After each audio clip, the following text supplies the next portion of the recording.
तो सीमा और सचिन से अब तक की पूछताछ में बड़ा खुलासा। इस खबर के साथ बुलेटिन में आगे बढ़ेंगे। खुलासा यह है कि 10 से 17 मार्च तक काठमांडू में रुकी थी सीमा। ये बड़ा खुलासा, ये बड़ी जानकारी। सचिन मीणा के साथ रुकी थी सीमा हैदर। सचिन सीमा ने पहली बार मिलकर रूट तैयार किया था। इस रूट को पहली बार मिलकर बना लिया था और सचिन ने काठमांडू में होटल बुक किया था। होटल के मालिक ने पोखरा से बस लेने की सलाह दी थी और किस बॉर्डर से आना है, सचिन का प्लान था। किस बॉर्डर से एंट्री करनी है, ये प्लान सचिन ने तैयार किया था। सचिन के ने ही बस की टिकट्स को बुक करवाया था। तो सचिन मीणा के साथ सीमा हैदर रुकी थी। ये पूरी प्लानिंग को कैसे एग्जीक्यूट किया गया, उसको लेकर जानकारियां सामने आ रही हैं। 10 से 17 मार्च तक काठमांडू में रुकी थी सीमा हैदर। सचिन मीणा के साथ रुकी थी सीमा हैदर।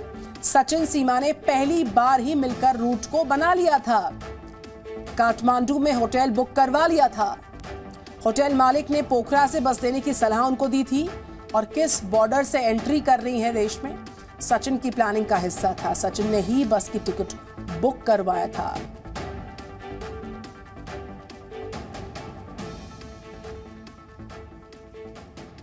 और आइए ग्राफिक्स के माध्यम से देखते हैं कि सचिन से जो अब तक पूछताछ हुई उसमें कौन कौन से बड़े खुलासे हुए हैं। नेपाल में पहली बार सचिन से सीमा की मुलाकात हुई। सचिन से पूछताछ में बड़े खुलासे। दोनों काठमांडू में 10 मार्च से 17 मार्च तक रुके रहे। साथ ही सचिन पहले काठमांडू पहुंचा, फिर काठमांडू आकर सचिन ने कमरा बुक करवा लिया था होटल में। होटल वालों से दोनों की दोस्ती हो गई थी।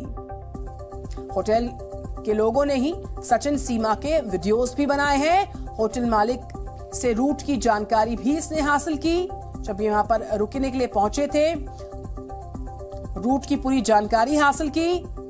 सचिन ने नेपाल से भारत बस रूट की पूरी जानकारियां, पूरी डिटेल उनसे ली है और ये पूरी प्लानिंग कैसे एग्जीक्यूट हुई है उसको लेकर इस पूछताछ में खुलासे, बड़े खुलासे हुए हैं। भारत से सचिन ने बुकिंग करवाई और प्राइवेट बस के जरिए भारत में दाखिल हुए। ये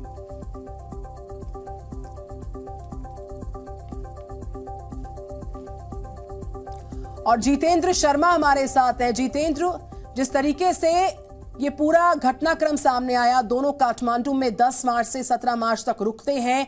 पूरी प्लानिंग सचिन करता है, उसको कैसे एग्जीक्यूट करना है, किन किन लोगों को इसमें मोहरा बनाया गया, वो सारी जानकारियां अब डिकोड हो रही हैं। अब तक की पूछताछ में बड़े खुलासे हो रहे हैं। जितेंद्र, बिल्कुल सही कहा निधि, क्योंकि जिस तरह से सीमा हैदर भारत पहुंची है नेपाल के रास्ते होकर के, उसमें शुरू से ही ये शक था कि कैसे आखिर जब वो भारत कभी आई भी नहीं, वो भारत कैसे पहुंच गई और इतने आराम से पहुंच गई। इसी बात की गुत्थी को सुलझाने के लिए जो भारत की जो सुरक्षा एजेंसियां लगातार सीमा हैदर से और सचिन मीणा से पूछताछ कर रही हैं।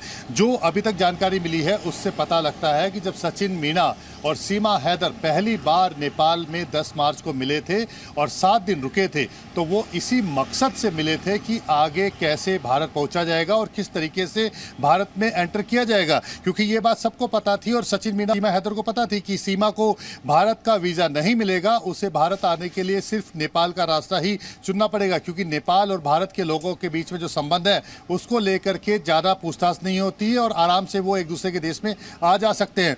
सचिन जब पहले काठमांडू पहुंचा था 10 मार्च को, और उसी दिन शाम को जब सीमा हैदर पाकिस्तान से शारजा होते हुए नेपाल आई थी, तो उसे लेकर के वो होटल में रुका था, न्यू विनायक होटल में रुका था।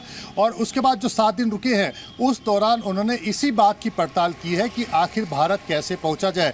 इस मामले में जो होटल मालिक है उन्होंने भी इसकी मदद की। मैं लौट रही हूँ आपके पास। आप काफी अहम जानकारियों को आप भी डिकोड कर रहे हैं, आप भी सारी डिटेल साझा कर रहे हैं। इस बीच ग्रेटर नोएडा का जो रबुपुरा इलाका है, जहां पर दोनों रहते हैं सचिन और सीमा, वहां से हमारे साथ अनुष्का गर्ग है जो ग्राउंड से रिपोर्ट करी। अनुष्का, कल तक का इनपुट ये था कि दोनों की तबीयत नासाज है। इतने इंटरव्यूज दे दिए, इतनी पूछताछ उनसे हो गई कि वो डिहाइड्रेट हो गए हैं। तो उन दोनों की तबीयत अभी कैसी है? क्या वो दोनों स्टेबल हैं? क्या जानकारियां हैं? डॉक्टर्स क्या कह रहे हैं? बिल्कुल निधि, जब हमारी टीम यहाँ पर सुबह पहुंची, जब हमने जायजा लिया तो हमारे अंदर जो घर वाले हैं उनसे भी बातचीत हुई। उन्होंने साफ तौर पर ये कहा है कि अभी भी सचिन और सीमा की जो तबीयत है वो नासाज, कहीं ना कहीं एटीएस की जो उन्होंने उनको बुलाकर 18 घंटे पूछताछ की थी, जिसके बाद से मीडिया से बातचीत करने के दौरान जो है जो सीमा है कहीं ना कहीं वो बेहोश होकर और नीचे गिर गई थी और अभी भी डिहाइड्रेशन की शिकायत जो उनको बताई जा रही है। कहा जा रहा है कि अभी भी उनको ग्लूकोज का जो ड्रिप है वो चढ़ाया जा रहा है। उनकी तबीयत लगातार जो है वो खराब चल रही है। मीडिया से फिलहाल जो है सीमा की कोई बातचीत जो है अभी बंद कराई गई है और लगातार उनके घर वाले भी इस बात को लेकर के अपील कर रहे हैं कि उनकी तबीयत जो है वो नासाज है और वो अभी भी किसी से बात करने के जो काबिल जो है अभी नहीं हो पाई है, क्योंकि जिस तरीके से लगातार यहाँ पर उनके ऊपर पूछताछ हो रही है, लगातार मीडिया से बातचीत कर रहे हैं, लगातार लोग जो है, एक बार मैं आपको यहाँ की तस्वीरें दिखाना चाहूंगी। ये सचिन मीणा के घर के पास की जो तस्वीर है वो मैं आपको दिखा रही हूँ। आप देख सकते हैं आज भी किस तरीके से बहुत सारे जो लोग हैं वो यहाँ पर मौजूद हैं। सीमा को देखने के लिए सभी लोग यहाँ पर पहुंचे हैं। आप यहाँ के रहने वाले हैं? नहीं, तो आप यहाँ क्या करने आए?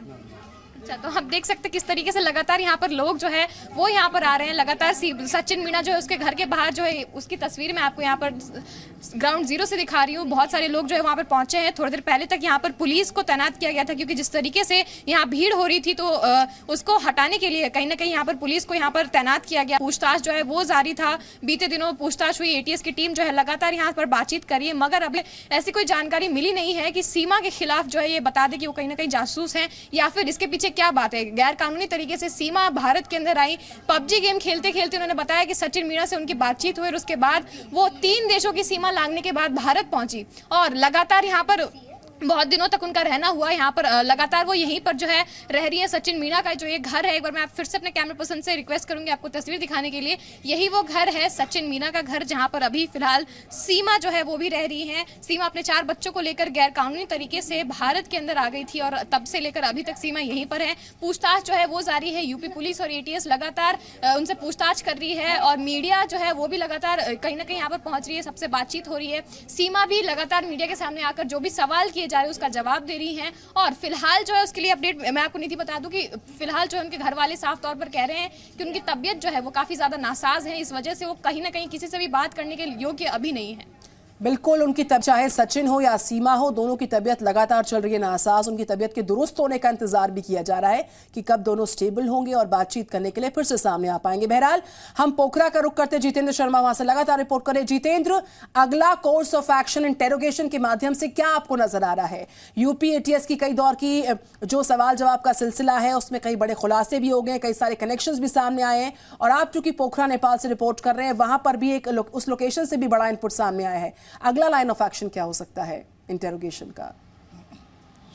देखिए निधि, इस बात को समझने की जरूरत है कि सीमा पाकिस्तानी है और वो भारत में दाखिल हुई है अवैध तरीके से, यानी कि बिना वैलिड वीजा के वो भारत में दाखिल हुई है और कोई भी विदेशी नागरिक नेपाल के रास्ते भारत में बिना वीजा के दाखिल नहीं हो सकता। ये गैर कानूनी है, इलीगल है। और सीमा हैदर ने इसी रूट का फायदा उठाया है। उसने इस बात का फायदा उठाया है कि वो भारतीय जो सब कॉन्टिनेंट है उसके जैसी लगती है और इसीलिए कोई किसी ने ज़्यादा शक नहीं किया, 4 बच्चों को लेकर के आई थी।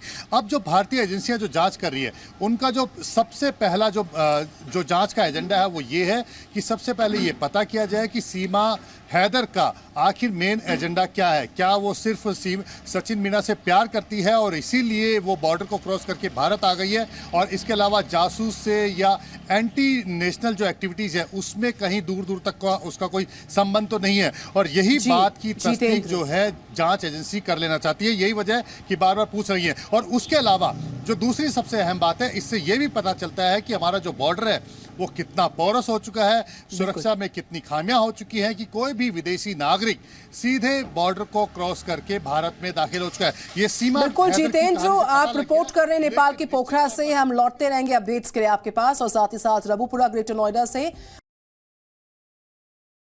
अनुष्का गर्ग रिपोर्ट कर रही हैं। आप दोनों का ही बहुत धन्यवाद।